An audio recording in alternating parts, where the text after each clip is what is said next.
Predator Killer of Killers. What did I think of it? That's what I want to talk to you about today. My thoughts, my review on this new chapter in the Predator franchise. So let's get into it.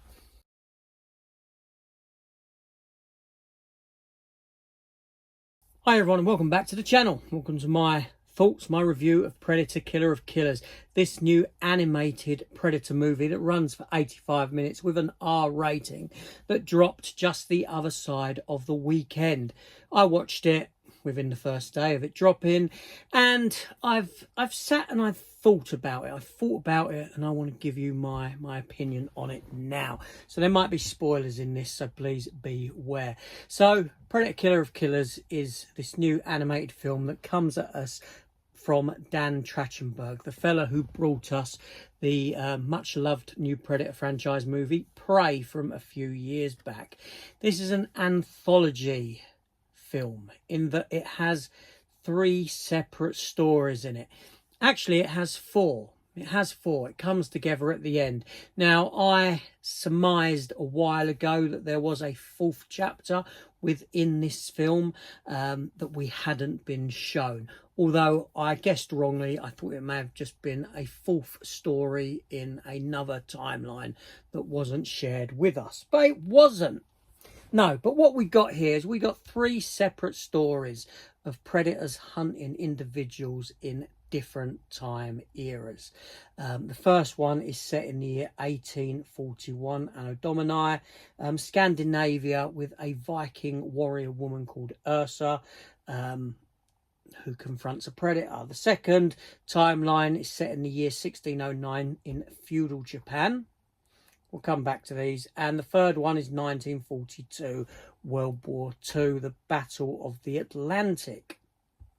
3 separate timelines. Stuff that Predator fans have been wanting for some time. Stuff that has been given to us in the comic books, but never on the screen until now. So how does it play out? Well, each of these 3 story elements run at around 20-22 minutes, something around that. Even I think one of them even comes in at about 15 minutes, because like I said, the 85-minute runtime of this film is separated into 4 segments. The first one is called The Shield.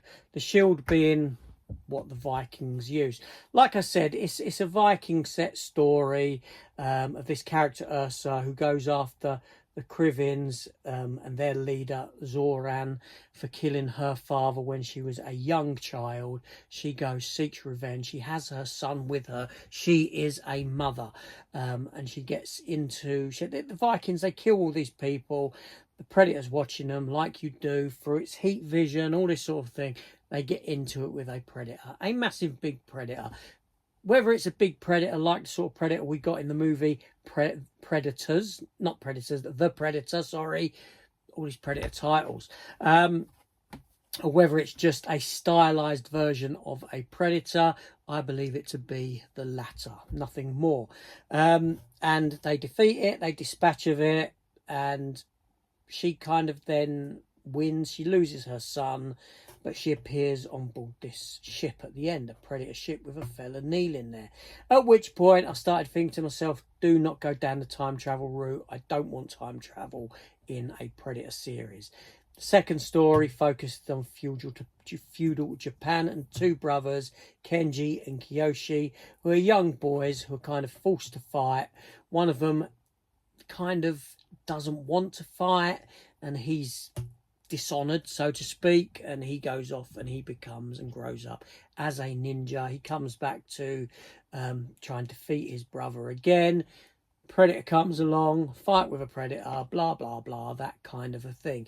Now at this point, although each segment is nicely animated, I was getting a bit tired at this point, because the film wasn't really giving me what I wanted. It had not much character development. It was just different people, different time periods, fighting a predator. But clearly something bigger was afoot, because this geezer himself at the end, who defeated the predator, was on board a space vessel with the Viking woman. So now you got these 2 individuals together from different timelines. 1841 AD, 1609. a huge time frame difference there. Then we jump to the story in 1942, World War II. Character called Torres, who is a wannabe fighter pilot, and he does get to take a plane up. There's these other planes that are being taken out of the sky by an unidentified vessel, which is a cloaked Predator ship. He goes up, he goes to assist. Again, battle with a Predator.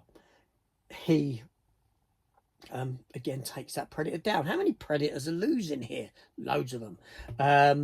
And then we see him abducted as well at the end, and this all leads into that fourth element. The fourth element, which is these three characters together on what seemingly is the Predator homeworld, with a kind of warlord king Predator who's brought them out of stasis. Yes, the characters being kept in stasis and reawoken throughout history to do battle with each other, with possibly other Predators in an arena for the entertainment of all these other Predators. They develop a plan of escape. Now, by this point, I started getting into proceedings a bit more. And by the end of the film, I come away actually loving what I watched, because it opened up the lore of the Predator universe. It gave us more. It gave us the possibility of seeing Arnie again, of seeing Harrigan again, of seeing Royce again. These characters from the earlier Predator films, because at the very end, and spoiler alert here, our two characters, Kenji and Torres, the geezer from feudal Japan, the geezer from World War II, managed to escape the Predators. Ursa is not so lucky. She sacrifices herself, so to speak, sacrifices her escape to allow these guys to escape. She's put back in cryogenic stasis. And as she's being wheeled along in this pod, we see another alien type of creature in a pod. We see an unidentified character, individual, a male, that a lot of people are online saying, oh, it's Dutch, it's Dutch. It's not Dutch, it's a person, it's a man. Okay, we don't know who it is. It's not alluded to. The third pod we see is the girl from Prey, Nuri or whatever her name was. We see her in one. So we know that at the end of Prey, when we get that scene, the cartoony scene at the end with the Predator ships arriving, they've come back to take her. They get the gun back. The gun does come into play in this film. Again, we see that gun. The pistol. Okay, that's there as well. So, yeah, you know, like I said, as it began, I was sat there and I was thinking, I like the animation. The animation is great. But this isn't hitting the buttons for me, because it's not doing anything other than just showing me individuals, short stories of individuals fighting Predators in different timelines. However, like I said, as it progresses, as it goes on, you come to realise that actually the first story is about a mother that loses her son. The second story is about a brother who splits from his brother and loses that brother. The third story, we're introduced to Torres, leads into that fourth story where it all comes together and we see these characters forced together. Ursa starts seeing Torres as a son of hers. Kenji sees him as a brother, and these kind of thematic stories start coming together in a strong way for these characters, and it kind of makes sense what you were doing. But you need to get through those first bits to get to the end for everything to finally sort of gel into place. And what you finally get is a fantastic piece of work, a really good entry into the Predator franchise that doesn't disrespect at all what has come before, but actually opens the door for the potential of more. Now, there is a lot of other Easter eggs in this, including the fact that the Emperor Predator may well be wearing the tails of xenomorphs as a cloak and things like this.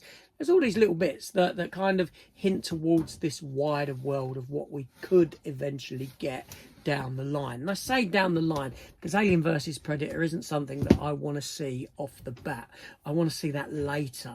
I don't want to see them put all their ducks in a row, they all get shot down in one go and lose it all on that.